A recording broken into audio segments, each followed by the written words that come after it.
Hi, so it's been a little bit since I made like a full video. Honestly, it's just been like day job and life stuff kind of slowing me down. Also a bit of a reading slump kind of in there, but I have been having more fun with the shorts. Admittedly, those are quite fun to make, and I want to see if I can balance out at least like a video per month. I can see the YouTube algorithm not liking that because they like it when you push out stuff, but if I do like 2 shorts a week and then a video once a month, that seems, I'm just saying what I can like balance out, you know?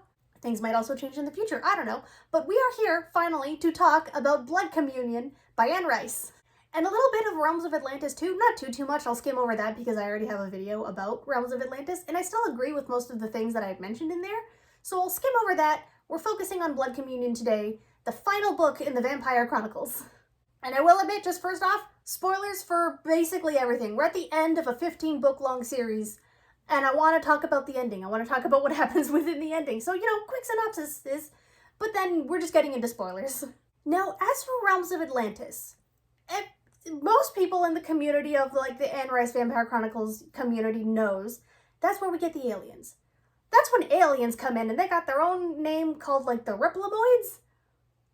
Cool, but there's also a race of aliens who created them that are like based off owls, which I think is kind of neat, but also like, okay.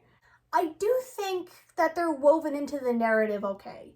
You can definitely tell that I don't think Anne Rice planned anything about the aliens in maybe book like 2 or 3, but previously the characters have mentioned that there are other spooky beings out there that they don't understand, which you could argue has also just been the ghosts the whole time that have been set up, but aliens are fun. But they are woven in okay, but I do also feel that they're just here to over-explain things. And I know that's been like a whole thing, like a trend in all of the Vampire Chronicles. You could argue that all of the interviews are just exposition. The entire first book is really just Louis telling this guy, who doesn't even have a name yet, all of his life. Sure, we're seeing all of his life, but it's just dialogue. It's just exposition, technically. But that's interesting because it's like a framing device for the exposition. So Anne Rice has always had like an exposition heavy side of things. And I feel like these aliens kind of do just complicate her own origins to the vampires. And the quickest rundown I can think of is that originally there were those like owl-like aliens. We never get to see them, the Replomoids just talk about them. But there's these owl-like aliens that make the Replomoids, who are then sent to Earth to find Emilie, the guy we know, this voice in the head, to find him, who was also made by the owl dudes who made Atlantis. Emilie made Atlantis. He was the ruler of Atlantis, and the Replomoids and that crew was sent to like stop him. They don't stop him, they kind of team up. Atlantis is destroyed, and then they all kind of go to sleep. Emilie dies, he becomes just a spirit, who then finds Akasha, meets Akasha, is then like absorbed by her as she's dying, creates the first vampire ever, the Queen of the Damned. That's where all of our vampires come from, right? Aliens, Atlantis, our vampires. We don't need the alien bits. I liked when Emilie was just like a mysterious spirit. Even arguably, have him be just like a regular human person who died 6,000, 8,000, 10,000 years ago. That would have been so interesting too. But that's okay. That's not what we got. We got the aliens. And in regards to just the Realms of Atlantis book, I think Emilie's rebellion kind of makes sense. He's finally gaining his own sentience back after so long, and he wants his own body, basically. So, like, I get that. And he doesn't know how to go about communicating that, because he's basically reverted almost mentally into, like, a child, which, given trauma, okay. But, like, stop hurting Lestat and our friends for that, please. They also want to help you. His rebellion makes sense. The vampires wanting to somehow sever the connection to Emilie makes sense. Them figuring out how to do that is the funniest thing, I think, because way back in Merrick, Louis essentially died, right? Well, Lestat brought him back, Louis's fine, he's alright now. Well, as the events of Realms of Atlantis are happening, Louis is realizing that he's not connected to everyone else or to Emilie as they are. If Emilie is causing pain, everyone feels it, except Louis. I like how Louis is the one to figure this out. Louis realizes what's going on, and he tells, Lestat and Dr. Farid, and they get a conversation going of like, okay, the main difference is that you died, right? And then you were brought back to life. Well, what if we all have to like die and then be brought back to life one by one? Kind of an insane plan, right? A bit. So they're coming up with ideas of how to do this logistically, or just by having Lestat die and then come back to life, and that could just sever the connection with Emilie too.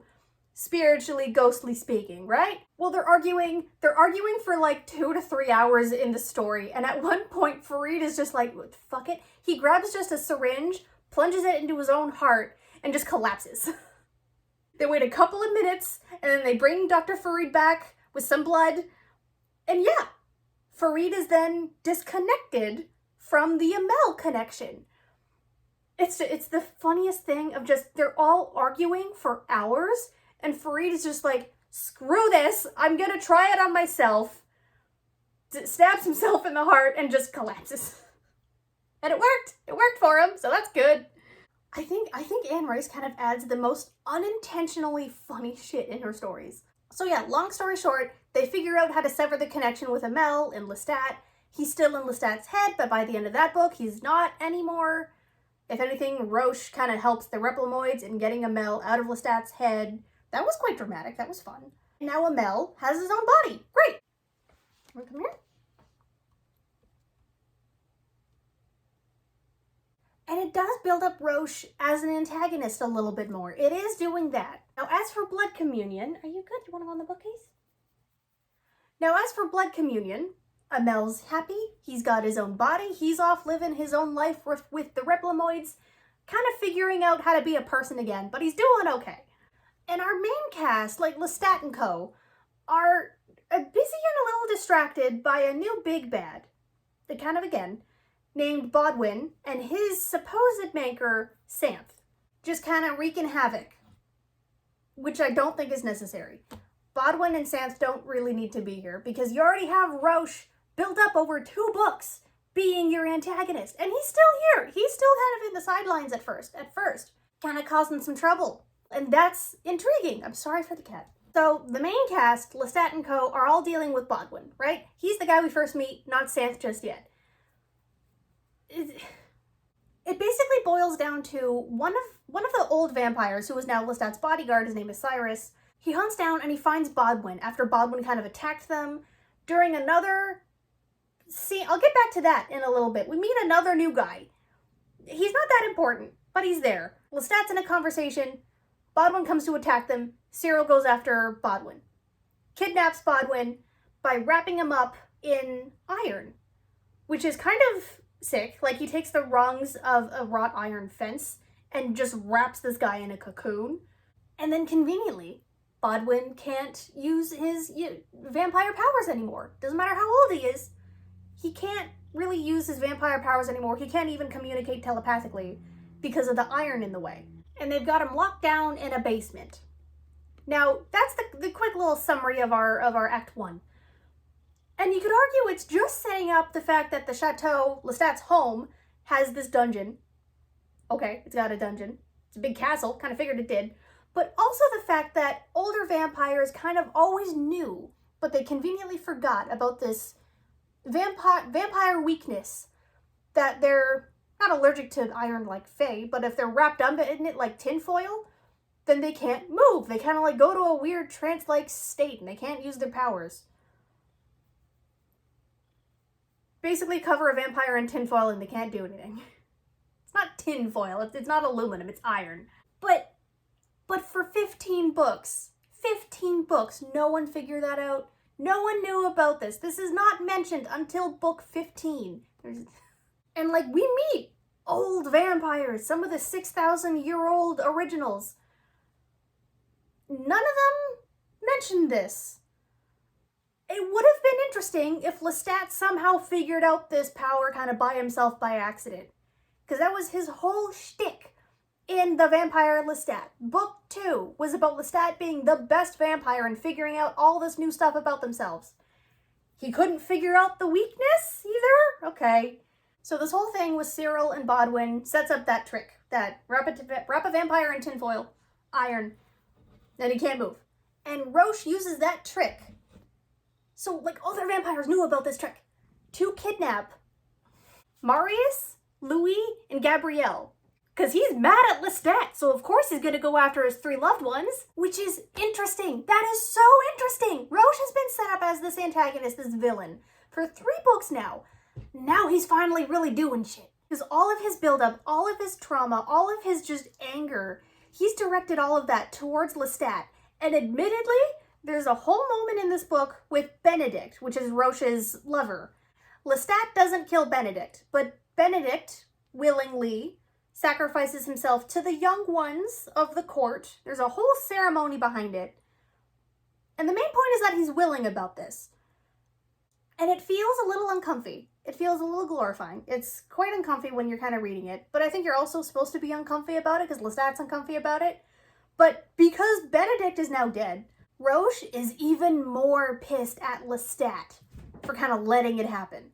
And that's the final nail in the coffin for Rhosh to just finally solidify all of his anger and take action and kidnap Gabrielle first. So finally, some more compelling stuff is happening within the story. And mostly, I know I sound salty, but Gabrielle is kidnapped, right? Lestat goes like comatose and in shock, like a whole day. And then Marius is kidnapped. Again, he's still kind of comatose and in shock that now his father figure is now seemingly dead. He thinks he's dead. Same with Gabrielle. And he's, again, almost in a comatose state. Not as much of a comatose state as he was back during the whole Memnock incident, but he's still he's in shock. And then Louis is kidnapped, who was apparently just reading a book, walking down the halls, when all of this stuff was going down. Louis, I'm sorry, that's dumb. Why are you not safely locked away in some crypt somewhere? But no, you're walking around the halls, just reading a book. After you know someone who is pissed at Lestat is going after his loved ones. Okay. Anyway, while his loved ones are being kidnapped, Lestat's a little comatose, a little in shock, a little traumatized, and he's not letting it happen. He doesn't want it to happen, but he's not doing much to prevent it. That did bug me a little bit. But finally, after Louis is taken and is seemingly killed as well, now Lestat jumps into action, makes a deal with Rhosh to give himself up for the sake of everyone else. And everyone is arguing with him. The ones that are left anyway are like, no, don't do this. What are you doing?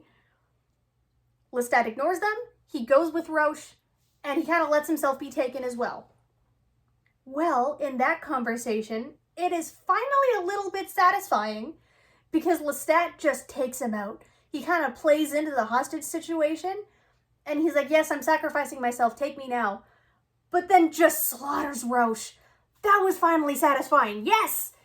Not 100% cathartic because the build-up getting here was a little slow, but once it was finally happening, it was all taken care of in a couple of pages and I'm like, finally. That was at least somewhat satisfying. Not 100% cathartic, but it was satisfying at least. So after all that, after Rhosh is completely incinerated and Lestat just kind of cleans himself off, he goes back home to the chateau and is still super sad that, Gabrielle, Marius, and Louis are gone, but he's fixated on something that Rhosh said while he was dying.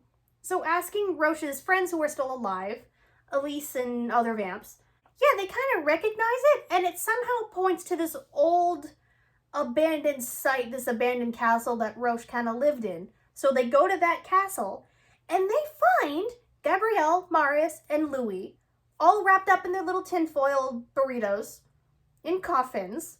Also, this was terrifying, with their heads snapped, but their heads turned around. So the front of their face was here. I think it's just an extra precaution to turn them off for a little while. That was creepy. But they righted their heads. They took all the iron off, and then they were okay. They woke up. It took a little while for Louis to get back to his feet, but they were okay. Lestat's happy. Louis' happy. Gabrielle's alive. Marius is alive. Everyone's kind of back and reunited. We go back to the chateau. Lestat and Co and everyone are just having a good time, planning a winter ball, and Marius paints this whole portrait of all of them up on the roof in his Renaissance style, and it's beautiful, and there's room for more. There's room for more growth. wonderful little sugarcoat ending. It's good, it's satisfying, but a little boring. Now that's the main plot. That's the main plot and the main interesting story elements that we have.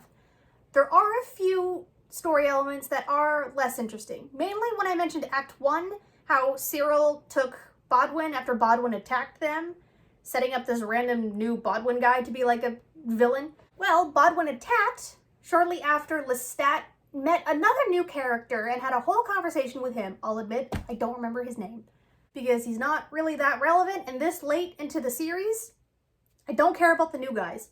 But Lestat meets this new fella who knew Pandora and Arjun back a couple thousand years ago. And he wants to join the main coven back at Lestat's chateau, right? Well, he's a little scared because he wants to be reunited with Pandora. He loves her, but he's scared of Arjun.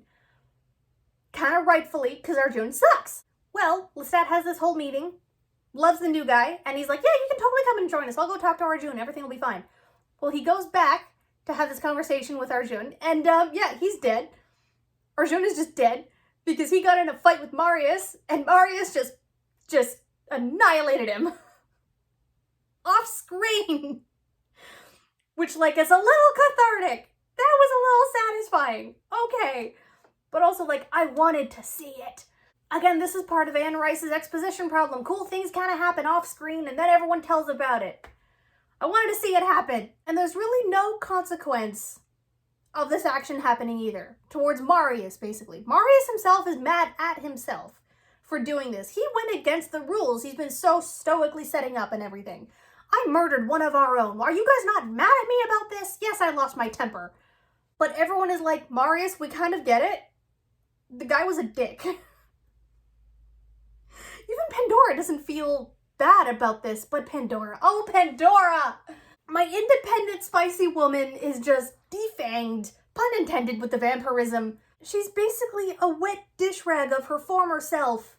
And I've seen people talk that, like, Pandora is meant to represent a woman who is purposefully kind of repressing their own sense of self and becoming smaller in themselves for the sake of a domineering and abusive partner, which I get. I can see that.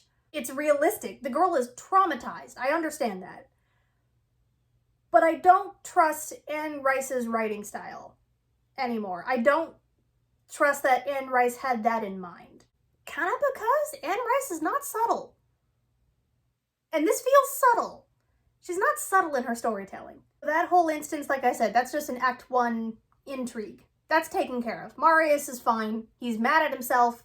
He's mad at Pandora, which, fuck you. But Pandora is reunited with the new guy who we met. Again, I don't remember his name, but they'll be a little unit together. Pandora might be able to at least, like, talk with Marius. Also, Bianca is there? You remember Bianca from, like, the Armands book? That Bianca, who was also mentioned in, like, Blood and Gold and everything. She's just kind of around. I like how she's around. She doesn't feel like a newbie. She feels important. So I feel like the four of them can at least have a good conversation and maybe be their own little, like, mini coven. And actually, speaking of, like, that group, or at least, like, the Marius and co, I'm thinking of Armand now. And Armand felt the most normal within this book. He felt the most actually like himself, because there's a point after Marius is kidnapped. He is just, they both think he's dead, remember. Marius and Lestat, or Armand and Lestat both think that Marius is just dead now. So there's a point where Armand is mourning, and like Sybil and Benji are there trying to comfort him. That's just sweet. But Armand is just mourning and pissed, and he's just telling Lestat off. And that's a good, satisfying, cathartic scene. That was good. That felt normal. That felt authentic to Armand. And it also felt authentic to Lestat, of just like kind of quietly taking it. Because this new Lestat, 15 books in, he does connect more with his own sense of empathy. So he does actually feel bad, and he acknowledges that, and he knows he's done Armand wrong. And he wants to make up for it, but he also knows he can't. That felt good. That felt cathartic. That was good. But yeah, overall, I want to like this book. I really want to like this book. And I do, to an extent. It feels like it's fine, with some good bright spots, but overall a little boring. Also, they kill Bodwin. They kill Bodwin, and we do meet Santh, this new super ancient guy who kind of disowns Bodwin. That was just a little wrap-up for the end of Act 3, I guess? Okay. Those two didn't need to be there. But it's a nice send-off with this grand ball and this new portrait by Marius. It's a good send-off. It's a good ending. A little too sugary sweet for me, but it's nice. And I'll admit, in regards to maybe like rereading the series again, I'm probably never going to do all of them again. I'll probably honestly stick to Interview, OG Lestat, just book 2. Tales of the Body Thief now and then, because that was fun. Also now and then, maybe like Armand and Pandora story. That's mostly it. Anyway, those are my thoughts on the conclusion to the Vampire Chronicles. A satisfying ending, I say begrudgingly, because like I said, there's enough good spots in it. Overall, okay. It's a decent finale.